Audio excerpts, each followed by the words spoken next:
So, yun na nga. Assalamualaikum mga kapatid. Isang pagbati ng magandang gabi sa inyong lahat. So, ayan. At samahan nyo ako. Let's go. Magkwentuhan lang tayo. So, dahil dyan, ay nagpapasalamat ako at makakasama ko kayo. So, anyway, ano kaya magandang topic ngayon at ating pag-usapan? So, ayan, kape nga pala tayo. Magkape tayo mga kapatid. Galing ko lang din sa work. At syempre, pinagpala tayo kasi dinaanan na naman tayo ng ating mabiyayang kapatid. So, ayan. Tingnan nyo. Shout out kay kapatid na Abdurrahman.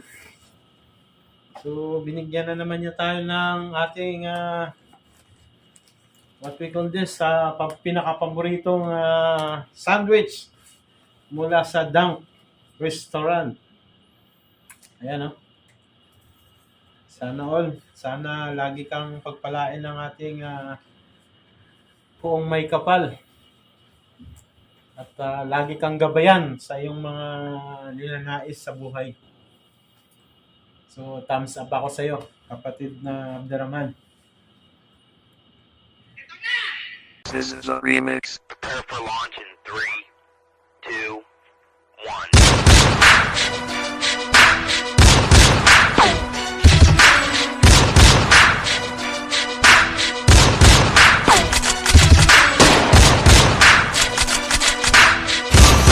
Welcome back mga kabig boss.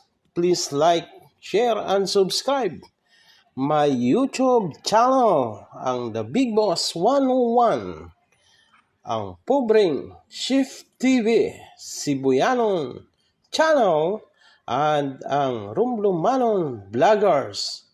Thank you!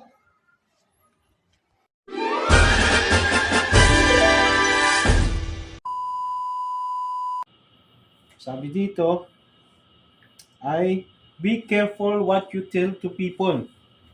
A friend today could be an enemy tomorrow. So, tama naman, di ba? Yan, no? So, ibig sabihin, pipiliin mo lang siya. Pipiliin mo lang yung magiging kaibigan mo. Ay, hindi naman. Kasi, what I mean is, pag kaibigan mo is kaibigan mo na. So, ang ibig sabihin, be careful daw sa kung sino yung mga pinagsasabihan mo ng mga sikreto mo. Di ba? Tama? Dahil, maaaring kaibigan mo siya ngayon at sa bukas ay magiging kaaway mo na. So, ibig sabihin, yung mga nasabi mo sa kanya ay maaaring lumabas yun sa ibang tao, di ba? Tama. So, gano'n na nga. Sa nangyayari sa buhay natin ngayon, bali, gano'n ang nangyayari. So, ika nga, marami ng marites na kumakalat ngayon. So, kailangan talaga natin mag-ingat. Minsan, alamin din natin kung sino yung kausap natin. Kasi ayan, nangyayari yan sa buhay ko sa ngayon. So, ayan, bakit napag-uusapan natin at bigla akong nag-live. At ito, kasi nabasa ko at nagkatotoo itong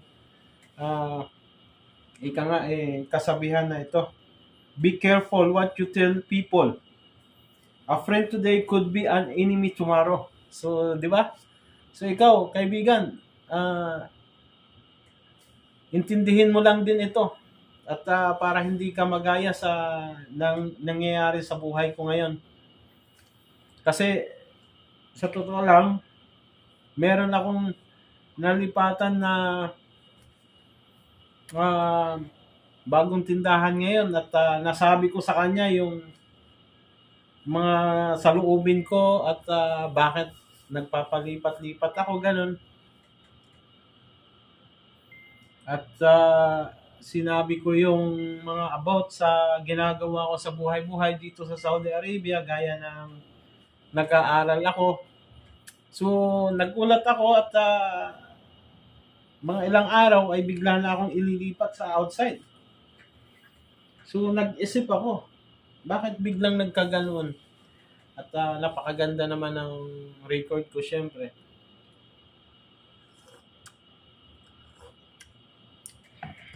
Yun pala, may nasabi ako nung mga nakaraang araw na sabi ko, ayoko lang sabihin sa isang boss ko na ganito. Kasi nga naman, bawal kasi yun na nag-aaral ka, na pinagsasabay mo yung pag-aaral, yung time mo, nahahati at kailangan mong humingi ng another na time para mapunan mo yung pag-aaral mo. So, yan ang pinakabawal siguro sa kanila at medyo pangit yung pagkaka-interpret. So, sabi nga, lagi mong iisipin, lagi mong titignan kung sino yung pinagsasabihan mo ng sikreto.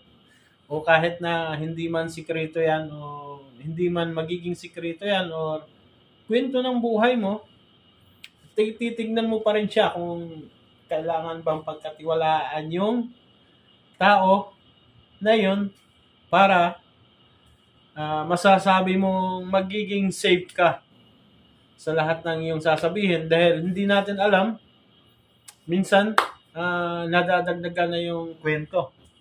At minsan, yung kwento na yun, imbis na makatulong, lalala at magiging sanhi ng hindi pagkakaunawaan ninyong magkakaibigan o magkakasama. So ayan, isang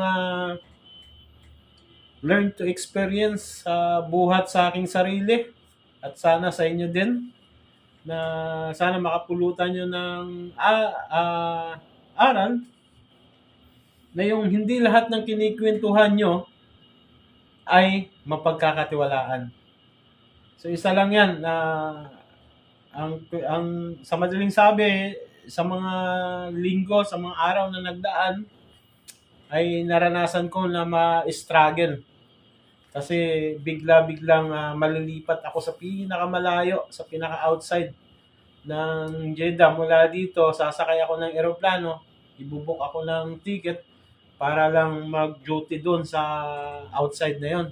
So, actually, it's okay para naman sa akin yun at para sa trabaho. Kaso, napakalayo kasi nandito yung mga gamit ko at hindi pa natatapos yung pag-aaral ko. 3 months na lang. So, inshallah, sabi nga ng mga classmate ko na sana wag muna ako malipat. So, pinaglaban ko, nag-email ako, at least nalaman nila yung side ko, yung opinion ko. So, inshallah, kasi yung isang moro ko na big boss ko ay medyo mabait sa akin at sinuportahan ako. So, ayun.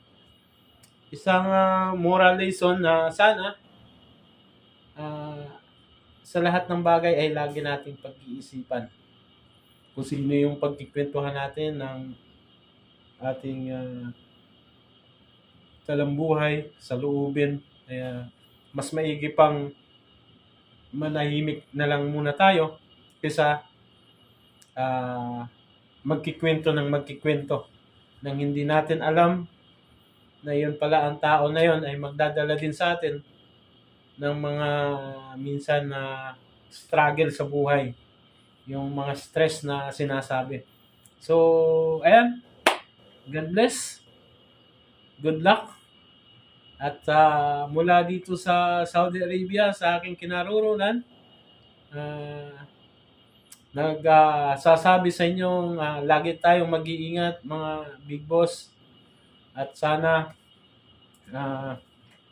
mahalin natin yung sarili natin, yung trabaho natin, syempre. Yung pamilya natin unang-una, lagi nating iisipin. At syempre yung sarili natin. So, lahat ng mga nangyayari sa buhay natin, ika nga ay nakatadhana na yan. At huwag natin sabihin na malas or swerte, kundi iyan na talaga yung nakaguhit sa ating mga palad. So, inshallah, pagbigay ako sa inyo ng konting idea. So, ayan po ay isang payong Big Boss na mula sa ating Big Boss na sana lagi tayong safe sa buhay, sa pagkikwento, or sa ano pa man yan. So, ayan. Hanggang sa muli. Salamat. At good night or magandang araw man sa inyo dyan, kung saan man tayo naroroon, saan mang sulok ng mundo, ikaw nandoon at ito'y mapakinggan mo, mapanood mo ito. So, ako po'y bumabati at laging nagdarasal na sana lagi tayong safe at kasama na rin yung pamilya natin.